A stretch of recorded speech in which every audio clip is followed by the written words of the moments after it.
하나님 말씀 보겠습니다. 하나님 말씀은 여호수아 10장 6절부터 11절까지의 말씀입니다.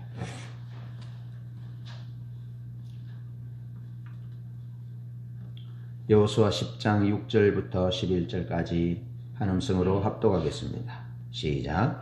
기브온 사람들이 길갈 진영에 사람을 보내어 여호수아에게 전하되 당신의 종들 돕기를 더디게 하지 마시고 속히 우리에게 올라와 우리를 구하소서. 산지에 거주하는 아모리 사람의 왕들이 다 모여 우리를 치나이다 하매 여호수아가 모든 군사와 용사와 더불어 길갈에서 올라가니라. 그때 여호와께서 여호수아에게 이르시되 그들을 두려워하지 말라. 내가 그들을 내 손에 넘겨주었으니 그들 중에서 한 사람도 너를 당할 자 없으리라 하신지라. 여호수아가 길갈에서 밤새도록 올라가 갑자기 그들에게 이르니 여호와께서 그들을 이스라엘 앞에서 패하게 하심으로 여호수아가 그들을 기브온에서 크게 살육하고 벳호론에 올라가는 비탈에서 추격하여 아세가와 막게다까지 이르니라. 그들이 이스라엘 앞에서 도망하여 벳호론의 비탈에서 내려갈 때에 여호와께서 하늘에서 큰 우박덩이를 아세가에 이르기까지 내리심에 그들이 죽었으니 이스라엘 자손의 칼에 죽은 자보다 우박에 죽은 자가 더 많았더라. 아멘. 우리가 부흥을 위해서, 회복과 부흥을 위하여 말씀을 나누고 기도하고 있습니다.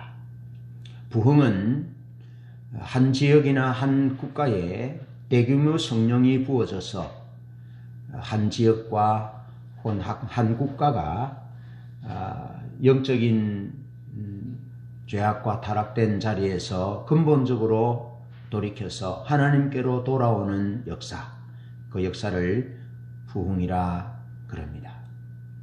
이미 역사 속에서 많은 부흥의 역사가 있었고요. 또 이사야 후반부에는 하나님이 부흥을 보내시겠다 약속하셨습니다. 그래서 우리가 그 부흥을 붙들고 기도하고 또 2020년 선언목자교회의 핵심 메시지의 주제는 회복과 부흥입니다. 그런데 부흥의 목적은 무엇일까요? 부흥의 목적은 영혼이 구원받는 것입니다. 한 사회든지 지역이든지 국가가 근원적으로 영적으로 하나님께로 돌아와서 구원받고 삶의 가치관들이 달라지고 삶의 스타일이 달라지는 것. 그래서 부흥을 말할 때 영혼 구원을 빼어놓고는 부흥을 말할 수 없다 하는 것입니다. 하나님은 한 영혼도 멸망받기를 원치 않으시고 모든 영혼, 모든 민족, 모든 국가가 하나님 앞에 나와서 구원받기를 원하십니다. 오늘은 하나님 아버지의 마음이라는 주제로 영혼 구원에 대해서 하나님이 얼마나 열망하시는지 말씀을 나눠보고자 합니다. 먼저 구원을 요청하는 것에 대한 하나님의 마음입니다. 여러분, 하나님은 하나님께 구원을 요청하는 자에 대해서는 꼼짝을 못하십니다. 이게 하나님의 마음입니다. 기가 막혀요. 자, 하나님은 모든 사람이 구원받기를 원하세요. 그것이 하나님의 마음이에요. 어떤 사람이든지 어떤 가정이든지 어떤 국가든지 민족이든지 모든 사람이 구원 얻기를 원하신다. 디모데전서 2장 4절에 보면 하나님은 모든 사람이 구원을 받으며 진리를 아는 데 이르기를 원하신다 라고 말씀합니다. 그런가 하면 사도 바울은 자기 마음속 깊은 곳에 있는 고백을 디모데전서 1장 15절에서 하는데요. 미쁘다 모든 사람이 받을 만한 이 말이여. 그리스도 예수께서 죄인을 구원하시려고 세상에 임하셨다 하였도다. 죄인 중에 내가 괴순이라. 그렇게 말씀하고 있고 시편 68편 19절로 20절에 보면 하나님은 날마다 우리 짐을 지시는 주 곧 우리의 구원이신 하나님을 찬송할지로다. 그렇게 말씀하고 있습니다.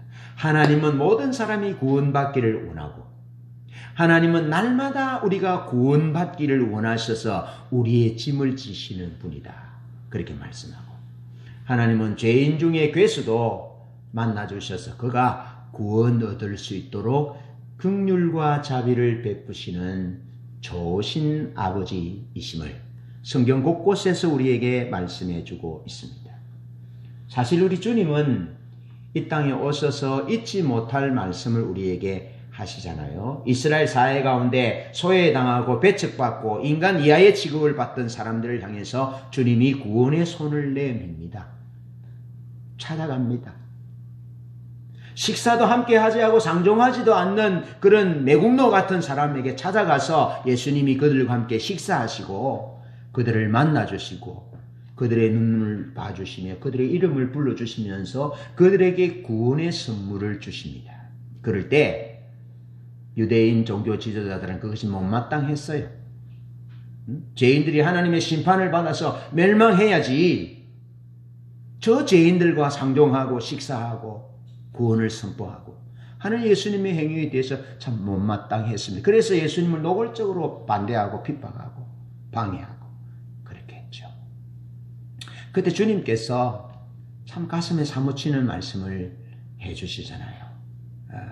인자가 온 것은 잃어버린 자를 찾아 구원하려 함이다. 건강한 자에게는 의원이 쓸데없다. 병든 자에게라야 의원이 쓸데있지 않느냐. 나는 병든 자를 고치기 위해서 왔다. 잃어버린 자를 찾아 구원하기 위해서 왔다라고 말씀하시면서 이 세상에서 가장 소중한 것이 영혼 구원임을, 하나님에게 있어서 가장 소중한 것이 금도 다이아몬드도 은도 아니라 사람임을,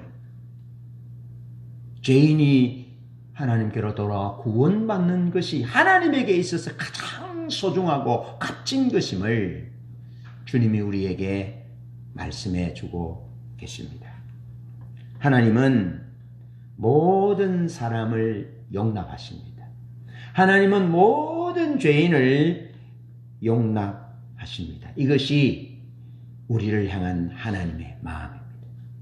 사람을 향한, 죄인을 향한 하나님의 마음입니다. 어떤 사람이든지, 어떤 형편에 있는 사람이든지, 어떤 종류의 사람이든지, 어떤 죄인이든지 하나님은 다 용납하시고 용서하셔서 그가 구원받기를 원하시는 분이라는 겁니다.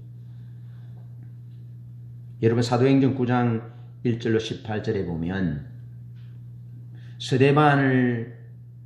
안수집사 스데반이 죽게 하는데 스데반의 옷을 맡았던 사울이라는 바리새인, 열심 있는 바리새파 한 사람이 다메섹 도상에서 예수 믿는 사람을 잡아 가두고 체포할 영장을 받아서 시리아로 가고 있던 그때 다메섹 도상에서 주님이 그를 만나줍니다.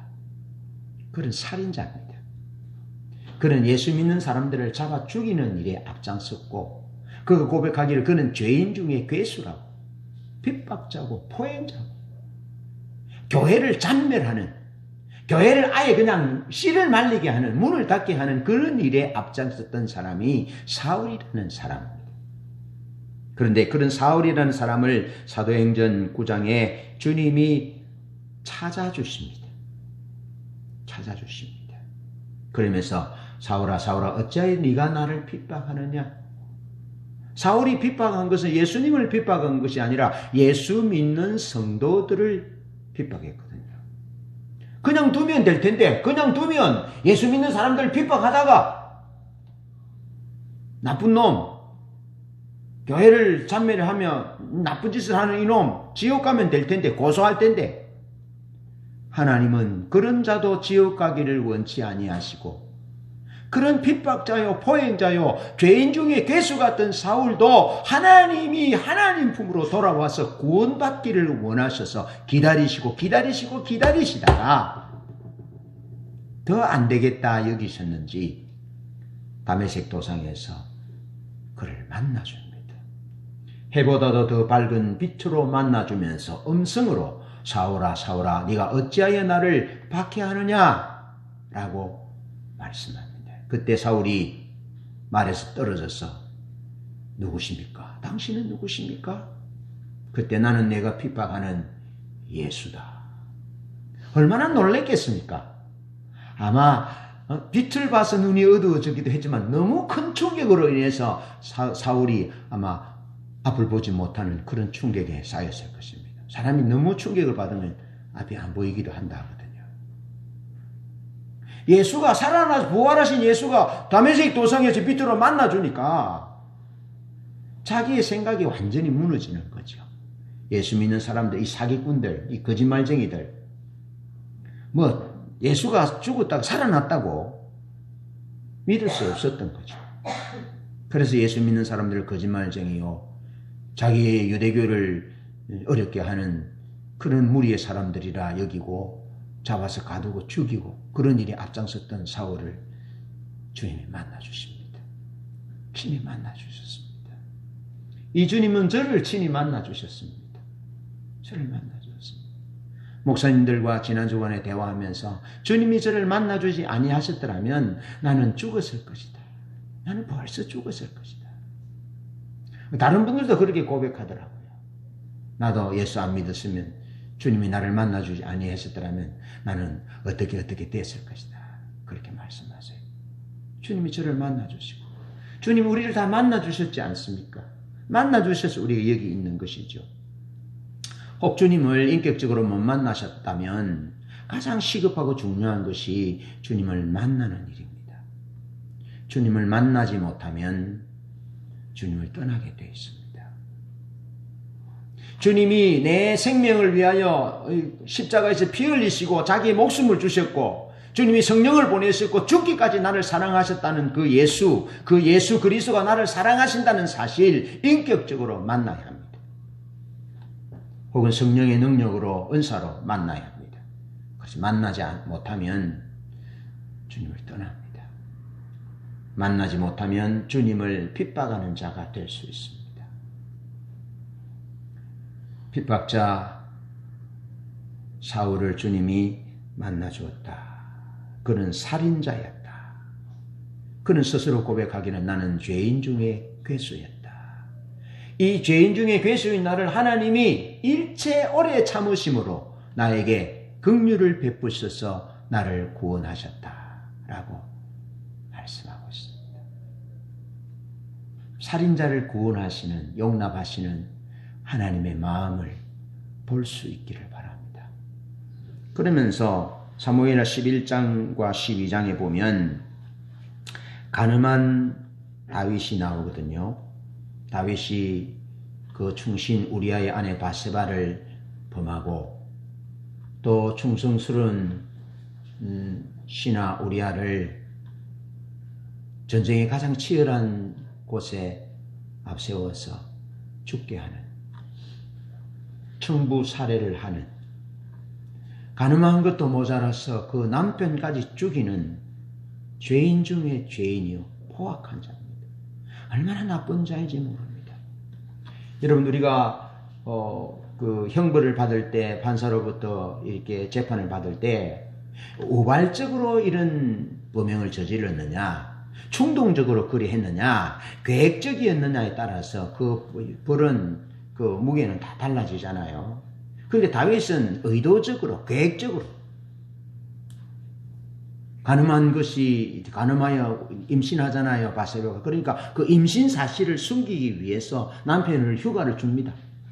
우리아를 휴가를 주어서 잠자리를 같이 하도록. 그래서 이 아이가 누구 아이인지를 모를 정도로 만들려고 그렇게 계획을 하고. 그래, 안 되니까 어떻게 합니까? 다 술을 먹여가지고, 거기 가서 잘 수 있도록. 또 안 되니까 어떻게 합니까? 편지를 써서, 사령관 요압에게 편지를 써서 이 우리아를 가장 치열한 전장에 세워서 죽게 해라. 그 다윗이 요압에게 작정을 잡히잖아요. 그래서 여러분, 다윗이 요압 때문에 얼마나 어려움을 겪었는지 모릅니다. 요압이요, 다윗의 아들 압살롬을 그냥 죽여버리잖아요.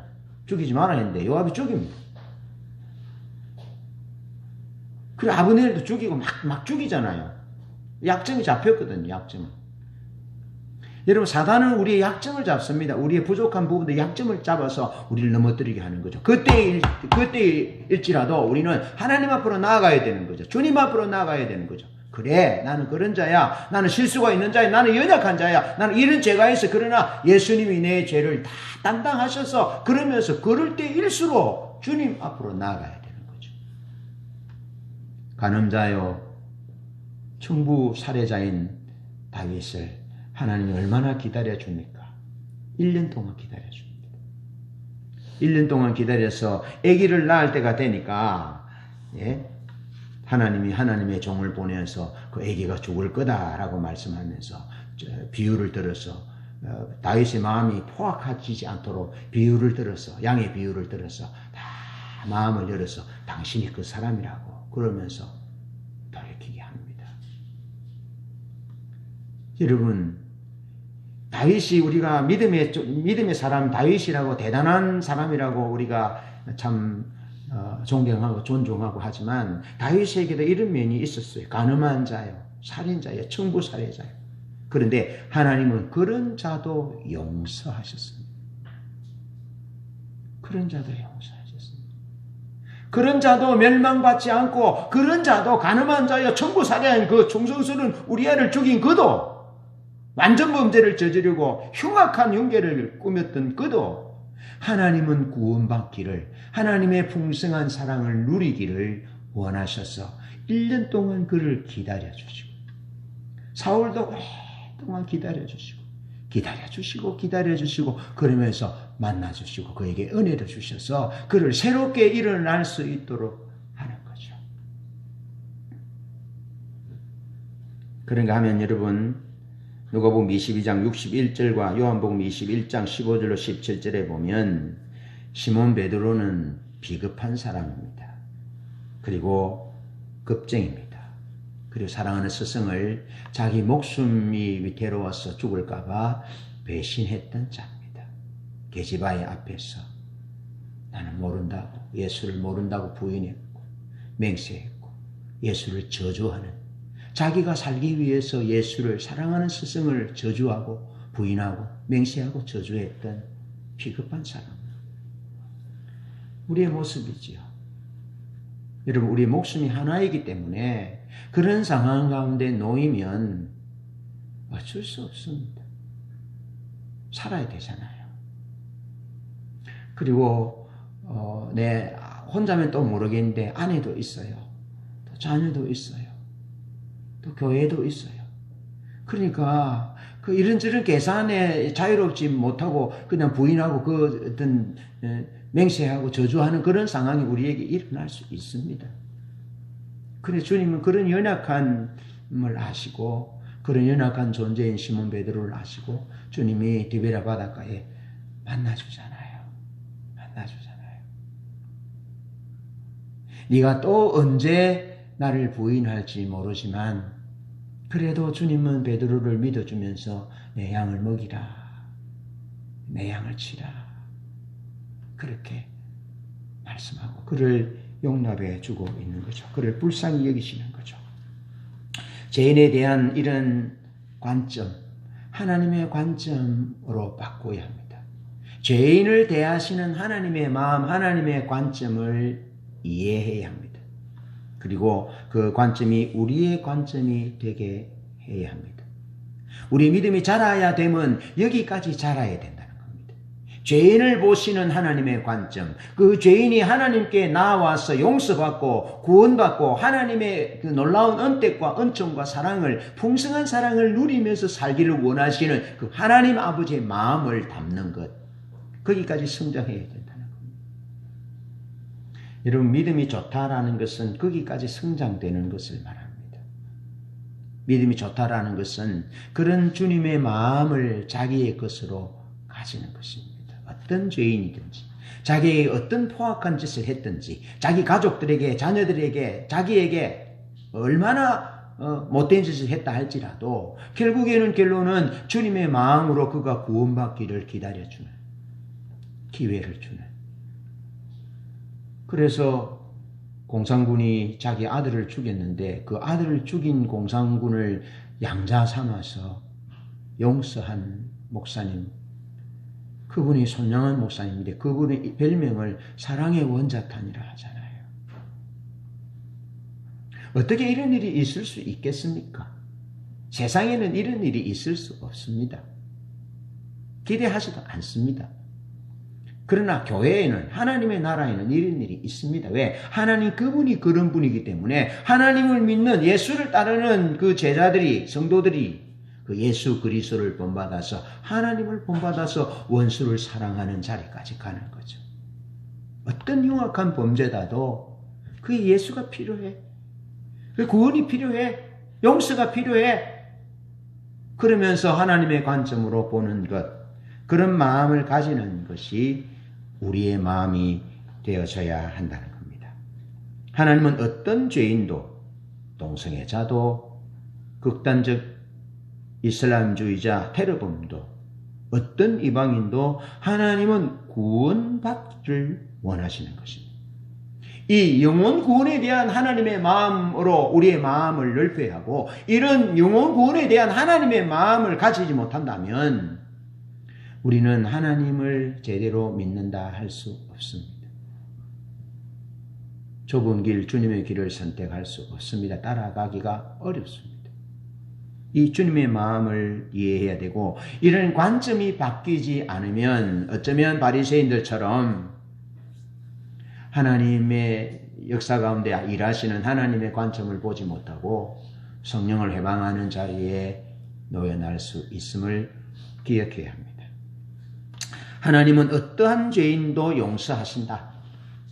어떤 죄인도 용서하신다. 그래서 여러분, 우리가 동성애자를 향한 우리의 관점이 정죄하는 관점으로 계속 나가고 끝나서는 안 된다는 겁니다. 그가 동성애가 성경에서 죄라고 말하지만, 그가 분명히 잘못됐지만, 그렇지만 그에게도 주님이 필요하다는 사실을 인정하고 그런 관점으로 그를 대해야 된다는 겁니다. 그들을 기도해 줘야 한다는 겁니다. 이런 부분이 참 쉽지 않죠. 테러로 인하여 많은 사람들이 목숨을 잃는 그런 극단적 이슬람주의자들 어떻게 보아야 합니까? 그들에게도 예수가 필요합니다. 불교 신자, 교회를 어렵게 하는 여러 핍박하는 사람들, 그들에게도 주님이 필요합니다. 수많은 범죄자들, 흉악한 범죄자들, 이해할 수 없는 그런 사람들, 성범죄자들, 주님의 관점으로 이해해야 하는 거죠. 여러분, 하나님은 어떤 죄인도 용서하시고 구원받기를 원하시지만, 그러나 만인 구원설은 아닙니다. 모든 사람들을 다 구원하는 것은 아닙니다. 하나님의 그 구원의 법칙과 그 은혜 안으로 들어오는 자, 그것을 인정하는 자, 예수를 주와 그리스도로 고백하는 자, 자기 죄를 인정하는 자, 그런 자만이 구원을 얻을 수 있습니다. 그러나 하나님의 마음은 근본적으로 모든 사람이 하나님께로 돌아와서 구원받기를 원하신다. 그러나 만인 구원설은 아니다라는 겁니다. 하나님의 긍휼과 자비를 받아들이는 자, 하나님께 구원의 은혜를 요청하는 자, 하나님의 질서를 받아들이며 수용하는 자에게 하나님은 누구든지, 어떤 민족이든지, 어떤 죄인이든지 하나님은 그에게 구원을 선물로 주시는 분입니다. 여러분, 본문 6절에 나오는 기본 족속은요, 가장 중요한 것이 무엇인지 알았던 사람들입니다. 이스라엘 백성들이 애굽에서 나와서 모든 민족들을, 아모리 왕 시온과 옥을 무너뜨리고 침범에 오잖아요. 침략에 오잖아요. 그런 일들이 일어나 그렇게 하면서 여리고성을 무너뜨리고 그런 소식을 듣습니다. 하나님이 죄악으로 가득한 가나안 족속들을 멸망시키고 그 땅을 이스라엘 백성들에게 주실 것에 대한 사실을 알고 있습니다. 그래서 기브온 족속은 구원을 위해서 위장 투항을 합니다. 여호수아에게 나와서 멀리서 온 민족같이 위장해서 그렇게 해서 화친을 맺습니다. 오직 구원을 위해서. 여러분, 기브온 족속의 가장 중요한 것은 죽지 않고 사는 것입니다. 구원받는 것입니다. 여러분, 죽으면 그 많은 땅들, 재산들, 집들 아무 소용없는 것입니다. 가축들. 그러니까 죽지 않기 위해서 여호수아에게 멀리 먼 지방에서 온 사람처럼 그렇게 위장해서 와서 화친을 맺습니다. 구원을 위해서는 그 어떤 것도 중요하지 않다라는 사실. 그래서 구원을 위해서 화친을 맺고 구원을 위해서 그들은 스스로 여호수아와 이스라엘의 종이 됩니다. 구원을 위해서 그들은 나무 펴며 물 깃는 일을 해도 괜찮습니다. 대를 이어 이스라엘의 종이 된다 해도 괜찮습니다. 우리의 목숨이 보존될 수만 있다면 괜찮습니다. 기브온 족속에게 가장 중요했던 것은 구원이었습니다. 여러분들에게도 가장 중요한 것이 구원입니까? 여러분에게 지금 가장 중요한 것이 생명입니까? 아니면 돈입니까? 아니면 집입니까? 자동차입니까? 여러분, 어리석지 않고 지혜로운 사람에게 우리에게 가장 중요한 것은 생명입니다. 비록 이 코끝에 있지만 우리에게 가장 중요한 것은, 나에게 가장 중요한 것은 생명입니다. 나 죽으면 끝입니다.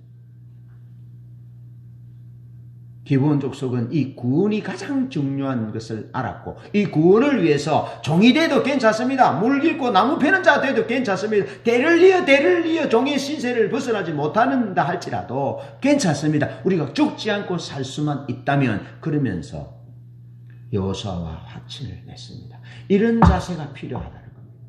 하나님은 우리가 이런 자세로 하나님 앞에 납작 엎드리기를 원하시는 겁니다. 여러분, 가나안 7족속 중에 살아남은 족속이 한 족속도 없습니다. 다 죽었습니다. 다 쫓겨났습니다. 그런데 기브온 족속은 죽지 않았습니다. 왜? 구원이 가장 절실히 필요했고 구원이 가장 중요한 것을 알았기에 하나님 앞에, 여호수아 앞에, 하나님의 백성들 앞에 납작 엎드려서 구원해달라고, 도와달라고, 불쌍히 여겨달라고, 우리를 종삼아도 괜찮으니 그렇게 해달라고, 그렇게 엎드렸던 거죠.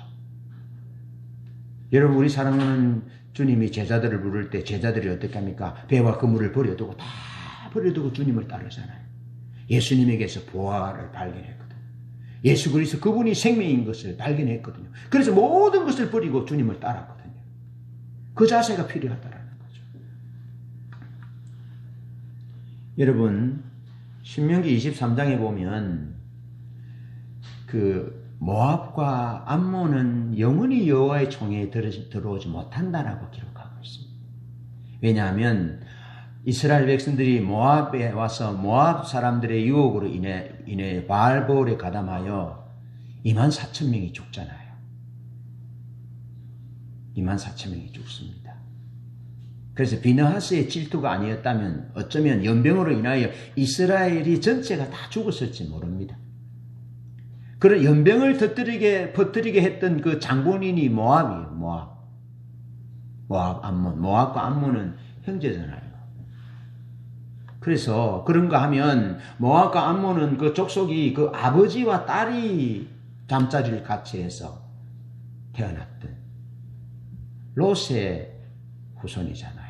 롯이 그 딸들과 함께 잠자리를 해서 태어난 형성된 민족이 모압과 암몬이거든요. 근데 하나님은 모세를 통해서 이 모압과 암몬은 영원히 이스라엘의 총회에 들어오지 못할 것이라고 말씀했습니다. 이스라엘의 예배와 이스라엘의 사회에 동참할 수, 영원히 들어올 수 없는 이방인인 것을 선언하셨어요. 하나님. 그런데 룻기 1장 16절에 보면 룻이 모압 여인입니다. 모압 여인.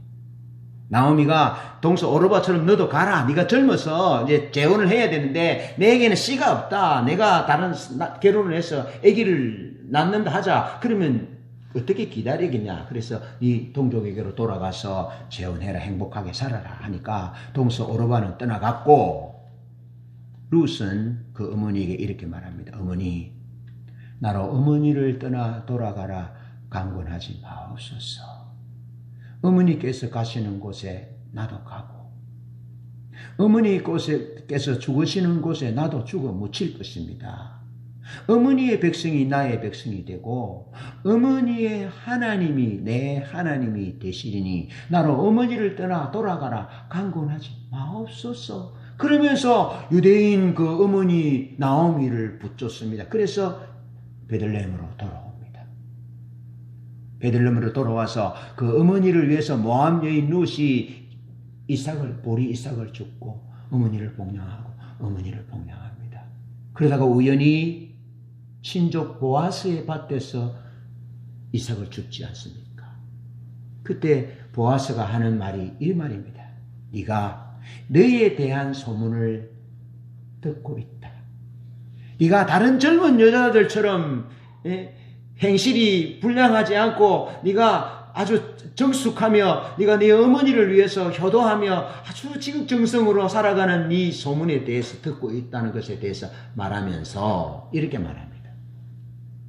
이스라엘 하나님의 날개 아래 보호받으러 온 너에게 하나님이 복 주시기를 원한다. 하나님이 너에게 은혜 주시기를 원한다. 라고 축복합니다. 여러분, 그 이후에 모압이 룻이 어떻게 됩니까? 모압 여인 룻이 하나님의 사람 보아스와 결혼합니다. 모압 사람은 이스라엘 종에 들어올 수 없다라고 말씀하셔 신명기 23장에. 그런데도 룻이 머리 대밀고 어머니 가시는 곳에 나도 가고 어머니의 백성이 내 백성이 되고 어머니의 하나님이 내 하나님이 되시리니 그 얘기를 룻이 엄마에게 했는데 누가 들으셨어요? 하나님이 들으셨다. 어머니의 백성이 내 백성이고 어머니의 하나님이 내 하나님입니다. 죽음이 나를 갈라놓기 전에 내가 어머니를 떠날 수 없으니 다시 돌아가라 강건하지 마옵소서라고 대신했어요. 하나님은 사랑에 약하신 분이라니까요. 하나님이 보세요. 모세에게 뭐라 그럽니까? 이 백성을 죽일 것이다. 그리고 너로 인하여 큰 민족을 만들 것이다 해놓았잖아요. 그때 모세가 들이밀잖아요. 하나님, 당신이 기록한 책에서 내 이름을 지어버려 주십시오. 안 그러면 저 백성들을 용서하시든지 용서하지 않으시면 나도 같이 죽여주십시오. 라고 하니까 하나님 용서하시잖아요. 그런 의미입니다. 모압과 암몬은 영원히 이스라엘 총에 들어오지 못한다라고 말씀해놓고 룻이 하나님께 대림이니까 하나님께 구원을 요청하니까 하나님도 그것을 받아주시는 분. 하나님의 마음을 보자라는 거죠. 하나님이 그런 마음을 갖고 계시는 거죠. 그래서 룻이 어떻게 됩니까? 다윗의 조상이 되고요. 그리고 예수님의 조상이 됩니다.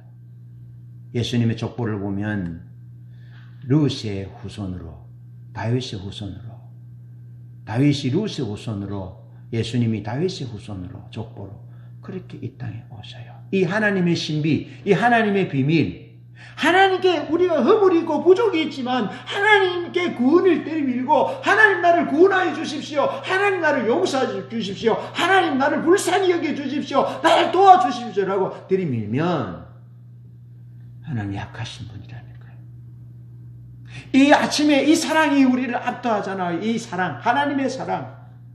아예 안 된다고 선을 그었는데도 그래도 때림이니까 용서하고 받아줘.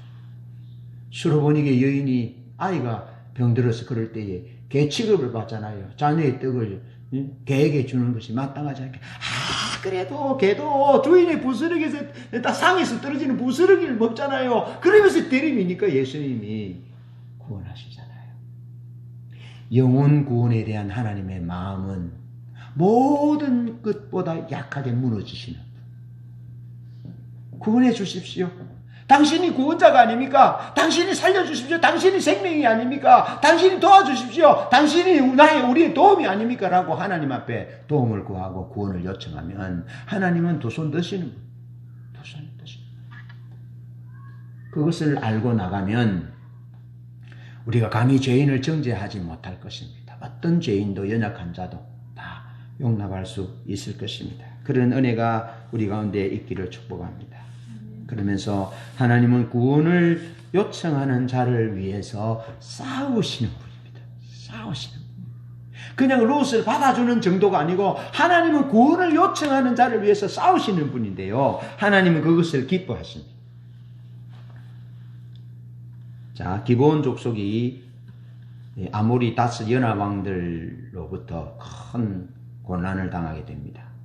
이스라엘 백성들이 이제 인천 상륙 작전처럼 우리 6.25 전쟁 때 인천 상륙 작전처럼 이스라엘 백성들이 여리고를 들어가서 허리를 딱 장악했어요. 허리를 장악하니까 그 남부 지역, 지금 아모리 지역 이제 다섯 연합체는 남부 지역 연합체들이 이제 모여서 연합해서 이제 기브온을 치려고 그럽니다. 왜 기브온을 치려고 그러냐면 기브온이 배신했다는 겁니다. 기브온이 자기 구원을 위해서 여호수아에게 이스라엘 백성에게 붙어서 화친했으니 그 좀 버릇을 좀 손 좀 봐줘야 된다는 겁니다. 그래서 기브온을 침략하여 기브온을 멸절시키려고 하는 그런 어려운 가운데 있었다는 겁니다. 그때 기브온 족속이 여호수아에게 사람을 보내어서 도움을 요청합니다. 기브온 사람들이 길갈 진영에 사람을 보내어서 당신들의 종들을 도와주소서. 잘 보십시오. 당신들의 종들을 도와주소서. 그들이 구원을 위해서 종이 되기를 자처했습니다. 물 길고 장작 패는 그 개의치 않았습니다. 대대로 종이 된 것도 기뻐했습니다. 그러면서 당신들의 종들을 도와주소서. 속히 올라와 우리를 구하소서. 산지에 거주하는 아모리 사람의 왕들이 다 모여 우리를 치나이다 라고 구원을 요청합니다. 무엇 때문에 아모리 족속들이 어려움을 당합니까? 기브온 족속들이 하나님께 구원을 요청한 것 때문에, 하나님께 구원을 요청했다는 그 하나의 이유, 이스라엘과 화친했다는 그 이유, 하나님의 백성들과 화친했다는 그 이유, 살기 위해서, 그것 때문에 아모리 다섯 연합국들이 기브온 족속을 쳐들어왔습니다.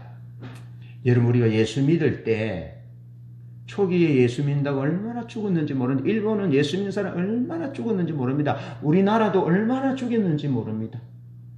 많이 죽었습니다.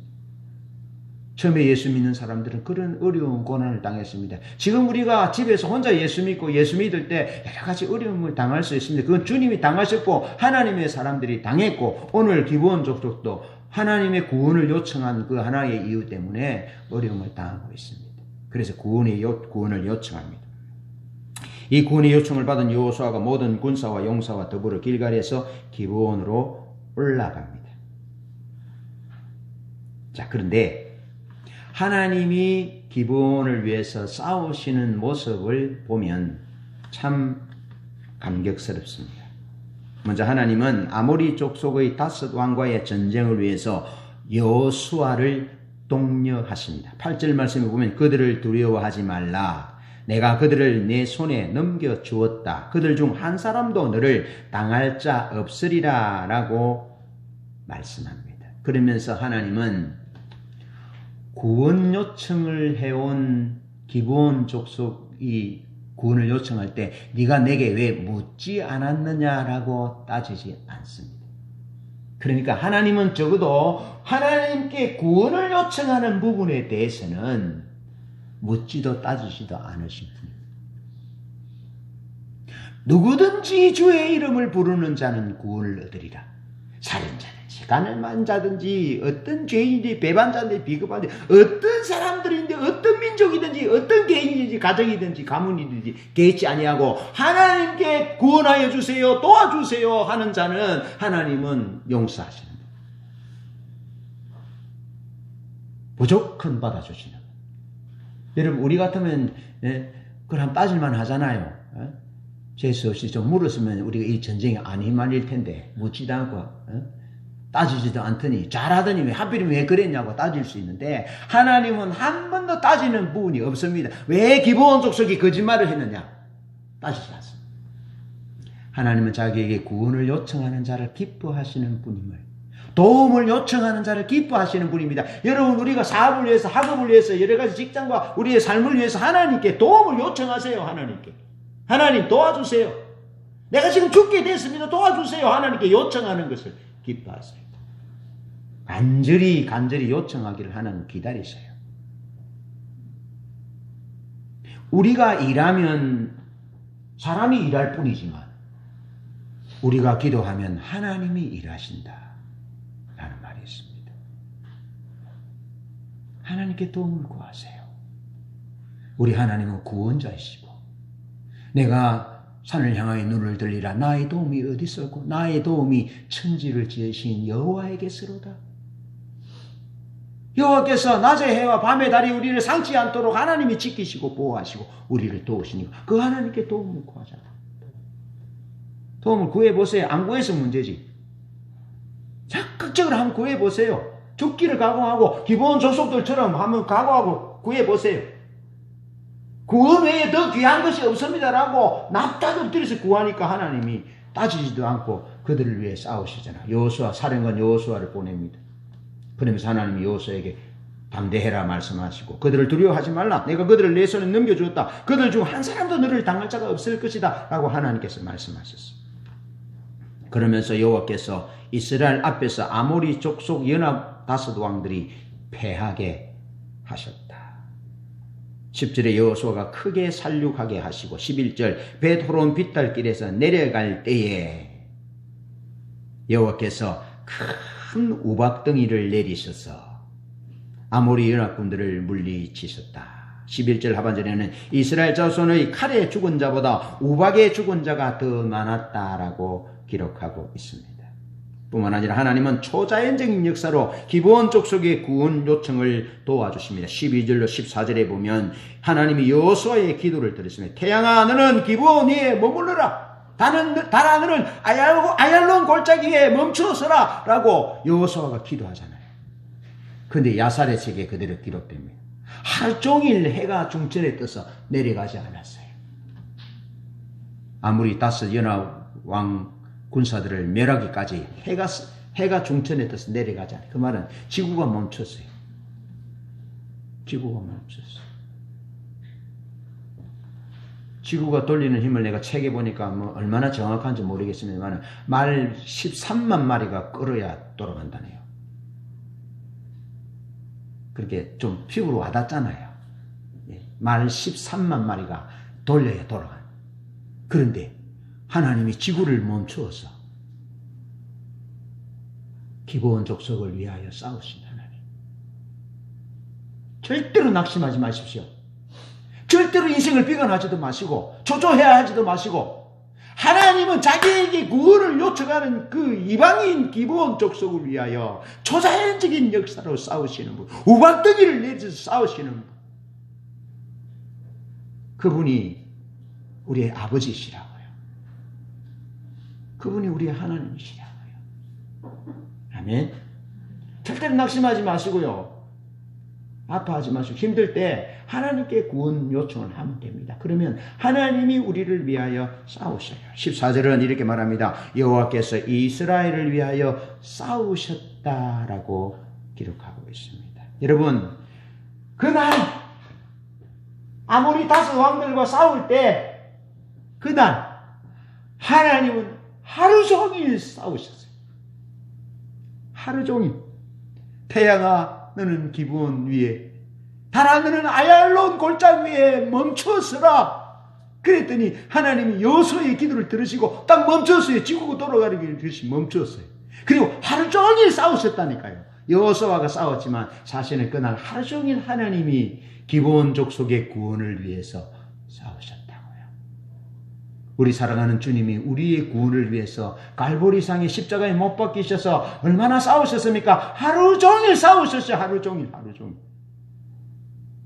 노동자의 하루의 임금 시간은, 노동 시간은 8시간입니다. 우리 주님은 십자가 위에서만 6시간 달리셨어요. 십자가를 지시기 전에 고통당하시고 고통당하신 것을 생각하면 주님은 우리의 영혼 구원을 위하여 하루가 아니라 지금도 싸우시는, 십자가에 달리셔서 우리를 위해 싸우셔서 우리를 구원하셨고 지금도 우리를 위하여 싸우시는 분, 성령을 보내셔서 말할 수 없는 단식으로, 우리가 연약하여 빌바를 알지 못하지만 성령이 말할 수 없는 단식으로 우리가 하나님의 뜻대로 우리를 위하여 기도하시는 분, 그것을 보셔야 돼요.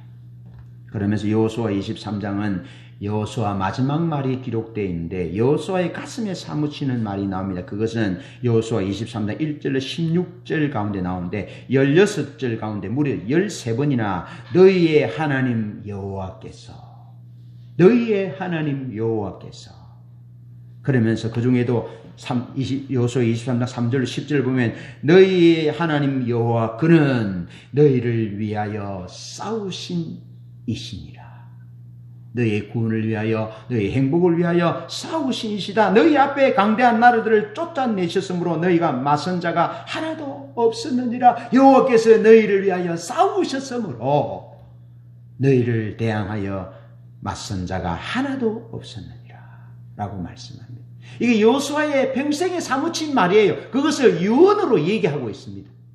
너희의 하나님 여호와께서 너희를 위하여 싸우셨으므로 오늘 너희가 있다라는 겁니다. 오늘 너희의 구원과 오늘 너희의 행복이 오늘 너희의 기업의 윤택함이 있게 됐다라고 말씀하고 있습니다. 그러면서 여호수아 10장에도 마치 노래의 후렴구처럼 이는 여호와께서 이스라엘을 위하여 싸우셨으므로 14절과 42절에 그렇게 말합니다. 이는 여호와께서 이스라엘을 위하여 싸우셨으므로 그러면서 12번이나 여호와께서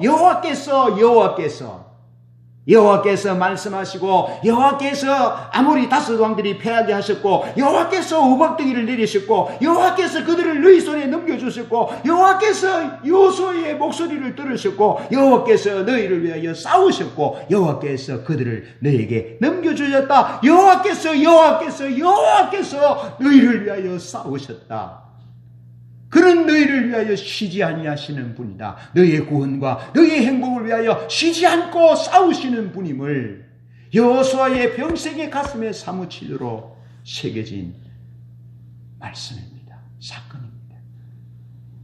예수님은 우리의 구원과 우리의 행복을 위해서 죽기까지 싸우셨습니다. 우리 주님께서 한 영혼의 구원을 위하여 죽기까지 싸우셨다면 그것이 하나님 아버지의 마음이라면 우리도 죽기까지 영혼 구원을 위하여 싸우는 이 주님의 마음을 가득 안고 남은 생에 살아가는 우리 모두 되시기를 주님의 이름으로 축복합니다.